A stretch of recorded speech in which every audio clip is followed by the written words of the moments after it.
I don't think you gain credibility by going after it. I think you gain credibility by actually going after something different. And the something different is stewarding power like Jesus stewarded power.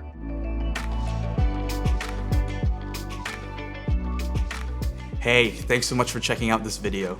The Canadian Church Leaders Network is all about seeding a hopeful future for the church in Canada by coming alongside pastors to serve, connect, and resource them as they go out and do the same for their communities. That's the vision. So if you're looking to be further resourced, connect with more church leaders across the country, or hear incredible stories of God's faithfulness in the church in Canada, follow us on Instagram by searching CCLN, visit ccln.ca, or subscribe to our channel below. Thanks again for watching this video. Have a good one.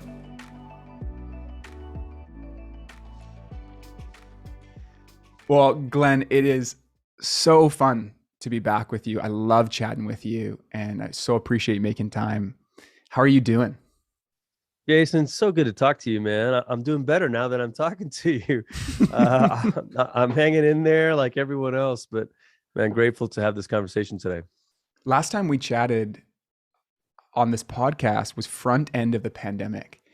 And we were living in really different worlds because at that time, the way restrictions were playing out in Colorado were different from here. And you guys were making, pulling people together, trying to get research. And here we are almost 2 years later. You're still alive. You look good. Thank you. So do you, man. I'm glad you're alive and well as well. I'd love for those, I find your story so compelling, Glenn. And because I've interacted, and other people listening might have interacted with you in different points of your journey as a worship leader, songwriter, author, pastor, communicator. And I just love it if you could take some time to really just kind of unpack your journey in ministry that led you to where you are today. Yeah. So I don't know where you would want to start, but take us way back because it's really, really helpful. And particularly I want to hear about your journey at New Life. Yeah. Well, I'll take you way, way back. I'm from Malaysia. My parents, actually my dad was raised Hindu in Malaysia. My mom was raised Anglican in Singapore. They met at the University of Singapore. And before things were going to get too serious, my mom basically said, I'm not marrying a Hindu. And my dad converted. There's actually a lot more to the story, obviously, than just sort of, dating as an evangelism strategy. Sure. But I think he was compelled by this God of love versus what he had encountered in Hinduism and his family. So by the time my sister and I came along, we grew up in this Christian home. Faith was slowly coming alive for my parents. So they were attending an Anglican church in Malaysia, and then a pastor or a friend invited them to this Bible study with this Baptist pastor and during the week.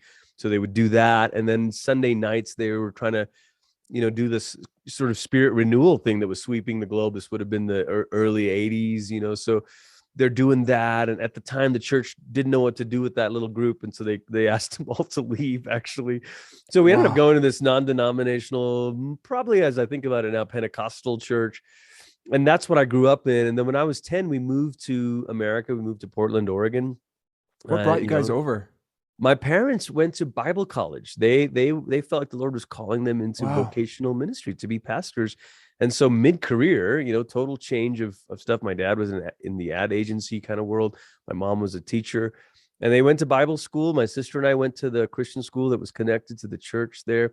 We lived there for 3 years, and then we moved back to Malaysia. I finished out my high school years, and then I came back to the States to go to college at Oral Roberts University in Tulsa. And then from there, that was the connection to come to New Life. So, Jason, I've actually been at New Life for 22 years. Wow. This August will be 22 years, which is crazy. I never imagined it. When I first came out here, it was to be sort of like an intern in the worship department. So I was an apprentice to the worship pastor, a guy named Ross. And I was like, Ross, what's my job description? He's like, just follow me around, So if he was doing a funeral, I was the piano player for it. If he was doing a wedding, I was the piano player for it. If he was in a meeting, I would come along with him to the meeting. And in hindsight, Jason, that was like such a formative experience of 22-year-old entering into ministry like that, And then 6 years in, the founding senior pastor at New Life, a guy named Ted Haggard, had a pretty public moral failure. I mean, I think most people know that story. and Ross became the interim senior pastor, and I became the interim worship pastor. And then in the summer of 2007, new senior pastor came in, a guy named Brady Boyd. And things were going well. We're trying to recover, adjust, someone from the outside. And then, early December of 2007, a gunman, came on our campus. And I always have to, whenever I tell this story to someone in, Canada, the UK, or somewhere other part of the world, I'm keenly aware that this is such a uniquely American problem, the issues with guns and violence in this sort of public way. Anyway, a gunman came on the campus and took the lives of 2 teenage girls in the parking lot, just randomly shooting. Were you there that day? I was there. Oh, bro. In fact, my wife and I, we had just our 2 kids at the time. We have 4 now, and they were young. They were, 2.5, and then like 1 or 3 and 1 were the ages of our girls. And my wife was in one of the offices, and I'd gone out in the parking lot to switch out some car seats, and I hear these sounds, and I'm, I didn't grow up around this stuff, so I didn't know what the sounds were. And eventually I was like, oh, those are gunshots. And then people were running out of the building, and I was thinking, where's my wife? Where are my daughters? And I got in my car, it just froze. Like, do I drive away? Do I wait? What do I run in the building? People were telling me you can't go in. Anyway, the gunman ended up, being apprehended by an off-duty security officer, and he ended up, taking his own life. And I found out that my wife and our daughters were hiding under a desk in one of the offices, just waiting. And then they bolted out when they heard like a break in the gunfire, which we now know was when he had taken his life. They ran out the hallway door. And so anyway, obviously very, very tragic and traumatic time. Yeah. How long had Brady been there? 100 days. Point? I mean, like 100 days. Like really. This is what's so crazy about it is it's just it's the most tragic thing possible, and it's tragedy on tragedy. So this is a hurting church, grieving, in leadership transition. Yes. And now, like when I think about that, and New Life is a large church. For people that don't know, like where thousands of people are gathering, but now there's this fear dynamic added to. I don't know if there's any more you can add to that, but like when I hear that story, it's the tragedy of the loss. That's first wave. Yes. But then this element of fear in the room, and there's parts of the global church that they experience fear. That's right. We don't experience that here typically, but I don't know if there's anything you can add to add texture to that experience. You're so right, Jason, in naming some of those layers, because in some ways there is the betrayal of the scandal. Then there's the transition. Okay, who's this new person? Then there's another tragedy of loss of life, and then there's fear. All of those secondary losses, the loss of safety, the loss of and New Life, I think it was the generosity of other churches in the city as well, who kind of provided for some counselors to come in and meet with our staff, which was such an incredible gift. But the report back from the counselors was that so many of the staff people didn't want to talk about the shooting. They actually wanted to process the scandal and the betrayal. Wow. It's interesting. Yeah, it's sometimes, and I wonder about this with the pandemic and the stuff we're living through now, is will we emerge from this and start seeing counselors? And I hope that we do. If pastors aren't already, see a therapist, see someone that you can, who's off the grid from you. But I wonder, sometimes the presenting trauma is not the actual thing that takes the most toll on us. That it might just reopen an older wound. Like it was for us. We're talking about something that happened a year and a half prior, or 13 months was when the shooting happened. But by the time we were seeing a counselor, it was the following spring. So the scandal had been removed from us by about 18 months. And that's the thing that people had left unprocessed. Wow. Because there's a kind of like, we just gotta, grit our teeth and lead the church, like so many pastors are doing right now. Like, we just gotta make it through. Well, when the adrenaline flushes from our system and it's all over, what are the wounds left unprocessed? Glenn, we're going through in the Canadian church a pretty public pastor who's well known, there's been another scandal, and I just almost wanted just to name that because I'm just aware that for a lot of people listening, it's raising questions like, can anybody make it Yeah. Like, how does this happen? And there's hurt and there's pain. There's questions about the models of church. Like, so there's just a lot. I just wanted to name that. This Yeah. is something that we're processing in real time. I'm aware, Jason, and it is sad, and it's always shaking because we want to say, you know, who can we actually trust, and then we want to say, is it systems or models that contribute to it? And I will say, when we went through that, you know, so it's 06 and the shooting in 07, 08, and then 09, I think it was 09, I went on my first ever kind of mini sabbatical. Brady was giving every full-time staff, you know, some extended time. So it was, you know, it was 6 weeks, but I'd never had more than one Sunday off, Yeah. you know, in a row, like so many pastors.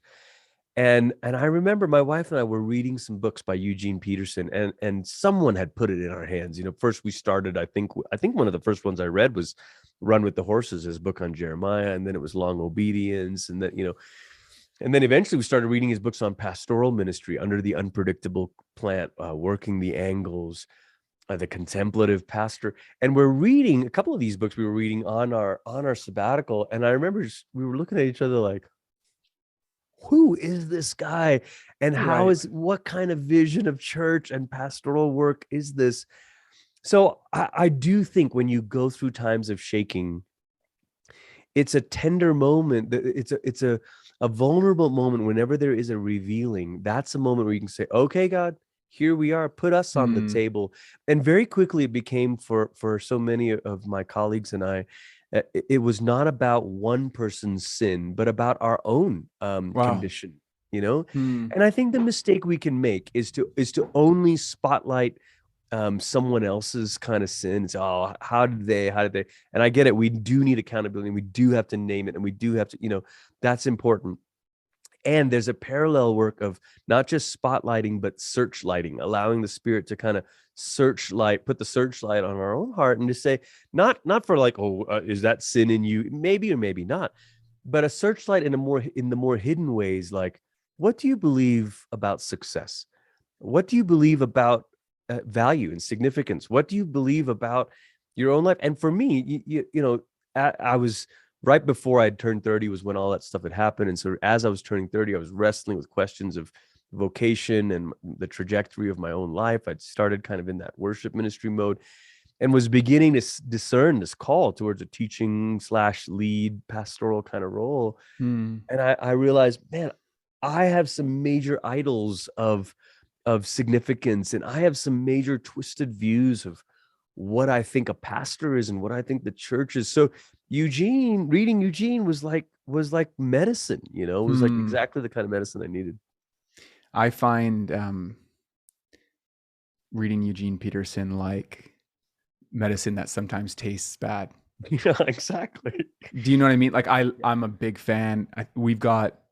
There's that most recent biography by Win Collier. He's going to be on the podcast. We're going to chat more about this, some of the stuff that we're going to chat about today. But he presents I think you should a vision. do the French pronunciation of his name, by the way, when he's on. Is it Collier or Collier? I think it's Collier because he's American, but I think you should teach him how the French. Mr. Collier. Collier. Yeah. I'm right now thinking in the back of my head, can they edit this out so I don't look bad, or are they going to keep it in because the guys on the team want to? You know, you just see that on the page, Collier. Anyways, is it Packiam or Packiam? I think you had it right the first time. That's funny. But Eugene presents this vision of pastoral vocation that feels so in sync with my biblical imagination and feels so out of sync with my day-to-day job. Woo, well said. And that was something you were wrestling with, and I just love to hear some of that journey. Actually, Wynn talks about Brady in the book, and this pastor from New Life that built this friendship with Eugene, and it's both a window into the generosity of spirit of Eugene Peterson, with big criticisms of what we would call maybe the mega church, which is a generalization, but then also this real heart towards pastors and leaders, and maybe I think a redemptive imagination about everything. So it's pretty cool. I'd love to hear like your own experiences. You sort of wrestle with that in the context of having this job at this big church, doing and even touring with music and all this stuff. Yeah, I think Wynn's talking about my friend Daniel Grothy, who not that might be only right. visited, Yeah, I think Daniel visited him a couple times, and they had some correspondence over the years. I ended up having to write, not having, I ended up, well, I felt like I had to write to Eugene and say, how in the world do we live this out? Because I was feeling all those tensions of, in our music days, yeah, we were leading worship at church, but there was also the blessing and burden of a record label and travel. And so there's a holiness to it, and there's a beauty in it, but there's also a taintedness to it that you experience when you start getting around the conference world, or quote unquote concerts. It's a weird thing, especially in America. And then just the dynamics of being at a larger church. Like, Eugene, how in the world, you say pastoral work is personal and local, like how are you supposed to do that? And I had connected with him via one of his dear friends who had kind of been his agent / publisher, and he had been kind enough to like write a little blurb about one of my early books. And so I wrote to him and said, all right, I hear you do visits. Can I visit you? And so a buddy of mine, a colleague at New Life, Aaron Stern, he and I went to go visit Eugene. And we spent 3 days in his home. We arrived in time for an evening meal, and then we had the whole, next day, and then the day after that, about a half day. And it was what you would imagine visiting sort of like a sage, or maybe a saint. And I know, as people who have read Eugene's biography, his prayer was, Lord, make me a saint, and an earthy saint, Yeah. not like an untouchable. And it was like that. I mean, he would ask us these opening questions like, why are you here? And you're sort of like, I don't, what's the right answer? Or we would ask him a question, he would sit and roll his eyes back and think, and it would take like minutes that felt like hours before he answered. Wow. And then it relaxed, and there's a lot of laughter and jumping in the lake and swimming with him in the freezing cold lake and all this stuff. But what I learned was he really had not had any experience with non-denominational megachurches, that he was thinking of his context of the Presbyterian Church and how it had become so programmatic and systematic in terms of how churches were designed to quote unquote grow and all that. Of course, he had familiarity with these other kind of non-denominational megachurches, but not very well. He said, "You're the first megachurch pastors I actually know." So Wow. in some ways, we got to maybe put some nuance on that image for him. But my biggest takeaway was he said, man, there's no perfect context in which to be a pastor. And that really stuck with me, Jason, because, his mom was a Pentecostal preacher. He never envisioned himself being in the Presbyterian world. And I think for all of us, there's always, if we're honest and we're alert, there's always an uneasiness to how we sit in the pastoral vocation. I think every pastor sits in their job and at the end of the day says, I don't know, how'd we do today? What is this okay? And you're wrestling with it. And I think it was encouraging to hear Eugene say, yeah, there's no perfect context, but if you have a space within which you can be personal and local people and attentive to them and attentive to God at work in their lives, then you can be there. But even that is such a subjective thing, because my friend ended up concluding that he needed to leave, and he went and planted a great church up in northern Colorado. And I left the trip feeling like, okay, I think I can stay, So yeah. I'd love just to stay there for a second, because I think that's really powerful for some people to respond to revelation of what it is to be a pastor means. I got to change environment. I cannot live into these values, what God's doing in my heart here. But then for you, and I've just seen the way God's caused that to flourish in your life and in your church. Like, I can do this here. And I just think that's I'd love to hear anything else you'd add to that, because we're all looking for the answer. Like, do we need to blow this thing up, or do I need to quit? And it's like never that simple. And it's like, how did you discover, because I just would love just to lean into that a little bit more. It's such a great question, Jason, because we would like an easy answer, like mega church is bad, house church is good, or whatever. It used to be in the previous era of, denominations bad, non-denominational good, or And it's just never that simple. Mm. And I think part of the reason it's not that simple is because the nature of Jesus's calling to us is deeply personal, Mm. and is first and foremost, it's a call of intimacy. So I think of Peter, at the end of John's gospel, John 21, Jesus is renewing his call to Peter, and he says, Peter, do you love me? And Mm. I think whenever we're in a moment of vocational uncertainty, and lots of pastors are right now, I've gotten to Yeah. work with Barna to know a lot of these stats. 29% of pastors in America, January of last year, said, "Hey, we're seriously thinking of quitting." They asked again in October of last year. It rose to 38%. Wow. That we did some new research at the end of 2020 about vocational confidence. Are you more confident of your calling now than when you started, or less confident? And it's a question we had asked 5 years prior, and that we were able to ask again, in 2020. And the long and short of it is, more pastors are less certain of their calling now than when they first began, and fewer pastors Wow. are more confident of their calling than when they first began. So when you're in those moments of vocational uncertainty, I think it's tempting to say, well, okay, do I need to change the job or the context of the church? And you might, but the place to start is with your call to Jesus himself. And so Jesus doesn't say to Peter, look, man, I know you got back to fishing. You see that I'm alive, and I've forgiven you, blah, blah, blah. But hey, do you love the church? Come on, Peter, you signed up to lead the church, upon this rock. He doesn't say, do you love the sheep? He doesn't say, do you love miracles? He doesn't say, do you love a move of God? Like, Peter, you're about to do some great miracles.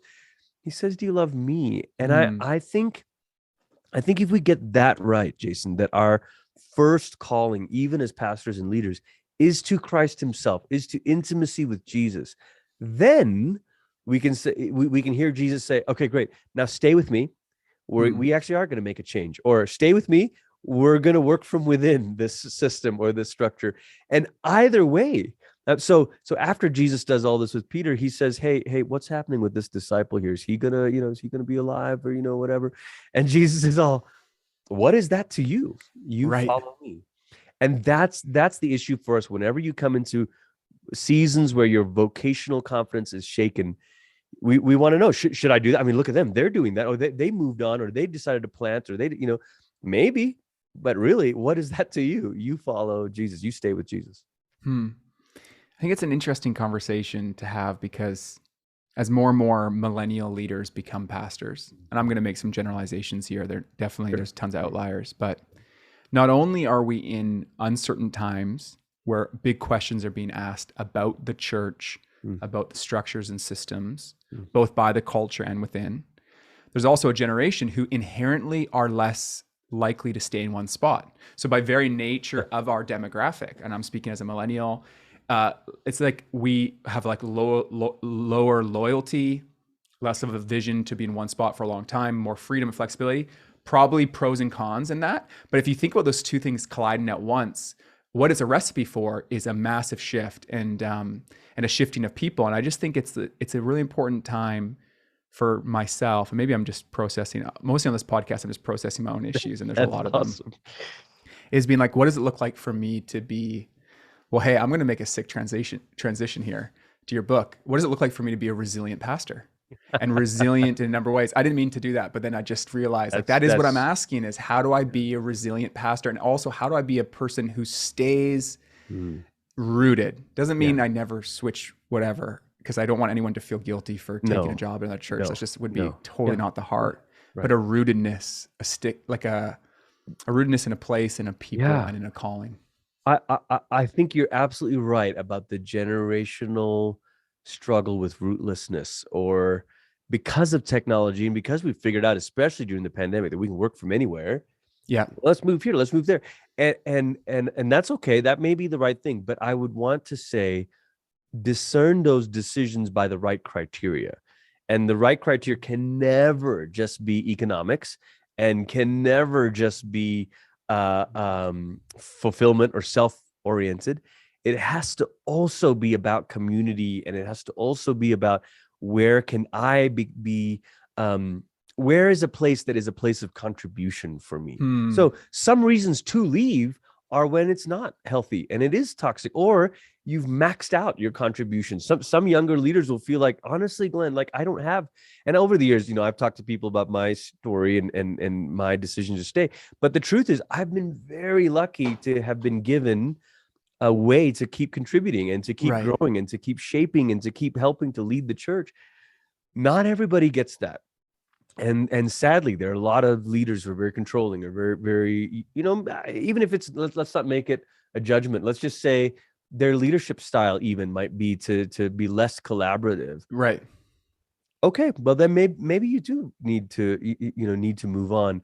And I am struck, Jason, I this is very, very early thoughts, but I tweeted the other day out of a conversation that I had with a friend in the UK. I was just in the UK for a couple of weeks, and we were talking about the different spiritual orders, or the different orders of spiritual traditions. The Benedictine is like rootedness, stability, the vow of stability. You have this kind of Franciscan one, which is more the vow of simplicity, and almost like you just go, and whatever interruptions come your way, that's what the Lord wanted for you. And then there's the Jesuit or Ignatian way, which is a little bit more of a vow of activity. I mean, they wouldn't say it that way, but go and achieve and go and do for the glory of God. And so I want to be careful not making one seem more holy than the other. Yeah. But I do think we cannot make these decisions in a consumer way or in a selfish way. We have to discern them communally and in a Christ-oriented way. Oh, I appreciate that so much. I'd love to shift gears and talk about your most recent book, The Resilient Pastor. Thank you for the work you did in this book. The research that Barna did is helpful. It's U.S. research. I found as I read through it as a Canadian, it was really easy to filter. Like you can, like anecdotally, I can sense which stuff represents and articulates effectively the trends that we're experiencing around us, and which stuff may or may not be, but deeply helpful. And the research, just to be really clear, I just recommend for everyone, like read the research. It does give a window into what we're experiencing here in the Canadian context. But it was mostly the reflections that you made. You talked about the challenges facing both the church and pastors, and I just found the book so helpful. So I just would love to hear a little bit of like how this book came about and the heart behind it.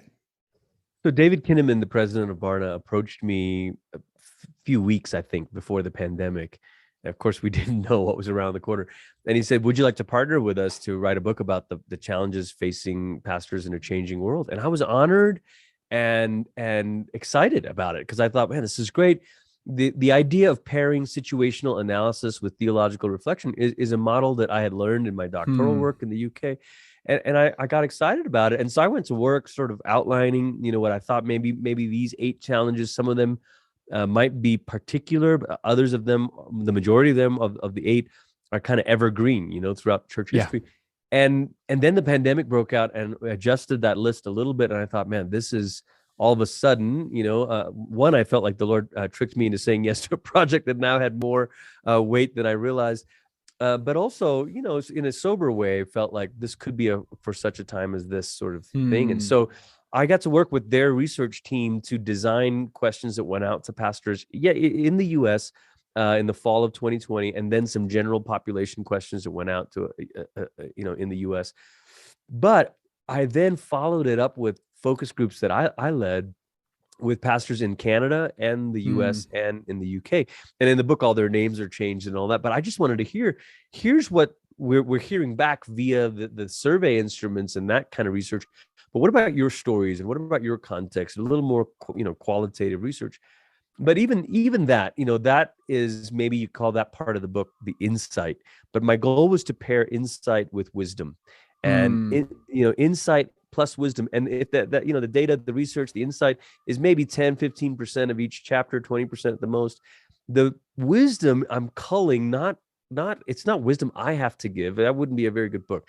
But the wisdom I'm trying to cull wisdom from the scriptures, but really also from church history. I don't know, Jason, if you heard, people kept referring to, this is an unprecedented time and never before, and hardest time for pastors ever. And look, the unprecedented thing, I had some fun with that because of the way history works. It's technically all unprecedented, Yeah. but and of course, in another sense, I know what they're saying. It's in recent memory and in recent generations, whatever. But man, when you look farther back in church history, there's some really dark days where church leaders are being executed. And so when you look back historically, and then when you look, and you alluded to this, when you look globally, the church has been through some, or is going through some really difficult times. I think of Christians and church leaders in Ukraine right now. So obviously, the goal was to say, all right, you are feeling these challenges, but how can we find wisdom from our wider family, the family that goes all the way back in church history and the family that spans the globe? And so the 8 challenges were divided into 2 categories, 4 for the pastor and 4 for the church. I'll just name them real quick, and then hit me with them. I love it, by the way, the format, and I'm not just trying to be nice, like the format of these challenges, what it did. I'm always so grateful when someone puts language to something that I feel vaguely and I'm like grabbing at, but you brought language to something like, I think everyone, when you hear this, and even as you read the book, I really hope you do. And it's a resource because you've unpacked and you've included so many other voices, some Canadian voices as well. Our boy Ken Shigematsu here in Vancouver. Right. Shout out Ken. Shout out Ken. But you've put language to real challenges we're facing as pastors individually and then church broadly. And so just thank you so much for that articulation. But walk us through, give us the overview of those. Well, it's very kind of you, Jason. So the 4 challenges for the pastor, the first is the challenge of vocation, which we've already been talking about today. Like what is a pastor called to do and to be? And then secondly, the challenge of spirituality. How does her own soul get renewed as she's trying to lead others? And then the challenge of relationships. How is the pastor supposed to actually have meaningful connection with others? Because our work has the veneer of intimacy, but do we really have good relationships? And then fourthly, the challenge of credibility. What is the world around us? What is the church even think of the pastor? And then the 4 challenges facing the church are the challenge of worship. Why do we gather together? Of course, that became a huge question during the pandemic. The challenge of formation. How do we actually make disciples? The challenge of unity. How do we fight for and preserve unity? I don't know how it was in Canada, but I think everybody around the world was watching the silly divisions in the US about every little thing. And then the challenge of mission. What is our actual mission in the world? So those were the 8 challenges that form kind of the heart or the bulk of the book. There's an introductory chapter that lays the cultural landscape of the shifts in Western cultures, Western countries. And then there's some closing bits about hope for the future. I would love to go into each one with you, but I don't think we've booked enough time on your calendar to do it. But can I lean into like 1 or 2, just a little bit? Let's do it. One that stood out to me was the challenge of credibility. And this is anchored in some research in terms of the perception of people within and without the church towards pastors. Can you just speak to both, like what the research was showing and then what do we do about that? Well, it's interesting because when we ask people, is a pastor a trustworthy source of wisdom? The general population, you're like, 50-50, whatever. But when you separate out like Christians versus non-Christians, you kind of get this real glimpse, because you had 4% of non-Christian adults saying, only 4% saying yes, definitely, which of course that makes sense. Like, why would they say a pastor is a trustworthy source of wisdom? But then 18% said yes, somewhat. So we're talking about 22% total that kind of say, yeah, a pastor is a trustworthy source of wisdom. But then when you look at Christians, this is where it gets a little shady here, Jason, is only 31% of Christians said yes, definitely. And an additional 40% said yes, somewhat. And you put it together, that's 71% of Christians who say a pastor is at least somewhat a trustworthy source of wisdom, which means 29% don't. So on any given Sunday or whenever you do your services, I feel like, that's right. There's a third of the people sitting out there. I feel that. Right? I feel that when I'm preaching. I feel they're listening to you and they're like, maybe, maybe he's right. So yeah, they're Googling things right as you're speaking. Yeah. Oh man. So what do we do about this? It would be tempting to kind of say, all right, how do we regain credibility? And I'm not sure it works like that. I think it's a byproduct, not a goal. I don't think you gain credibility by going after it. I think you gain credibility by actually going after something different. And the something different is stewarding power like Jesus stewarded power. And so that's why, honestly, Jason, I'm heavy-hearted about this because you've referenced some of the scandals and different things, and we've seen it. Obviously, one of the big podcasts that made it, took everyone's attention was the rise and fall of Mars Hill. So I think my first response to a statistic like this about credibility is to say, God have mercy on us. Like, what have we done to misuse the power or misuse the trust that people have had in us? And maybe it's like, okay, hey, come on, Glenn, I'm not so-and-so and I didn't do that. It's true. And yet, anytime there is this sort of skittishness or lack of trust, I want to say maybe there's a holy invitation here to say, again, it's that spotlight versus searchlight thing. It's a holy invitation to say, how am I using power, Lord? Am I stewarding this well? And in the book, in that chapter, I reflect on King Saul, and I won't give the mini sermon on that here, but you see the three ways that Saul sort of misuses his authority. And of course, our answer is to remember that our authority doesn't come from how large our churches are or how big our social media platform is or our education. I mean, all of the things in the last couple of 100 years in the West that we have kind of used to bolster our authority. I can speak to you because I'm the Reverend Doctor, and I've got that on my Twitter handle, or I can speak to you because I built this large church, or I can speak, I can speak to you because I have thousands of Instagram followers. That's not actually the source of our authority. The source of our authority is Jesus, which means the shape of our authority needs to look like Jesus's. And so my response to this is to say, John 13, Jesus, when he knew that the Father had entrusted everything into his hands and, he loved them, he took off his outer garment and began to wash their feet. And maybe this is the sober invitation that we need to say, how can I steward my spiritual influence, my power? How do I name it? And how do I use it in order to wash people's feet? Wow. You mentioned earlier, you gave some commentary when you mentioned unity. You said, I wonder what it's like in Canada. The last 4 or 5 months have been brutal for the church in Canada in terms of unity. Anyone listening doesn't need the explanation, but it's like what I think the US context, again, generalizing, experienced maybe 12 months before us. We're experiencing our own version of it. Political disunity.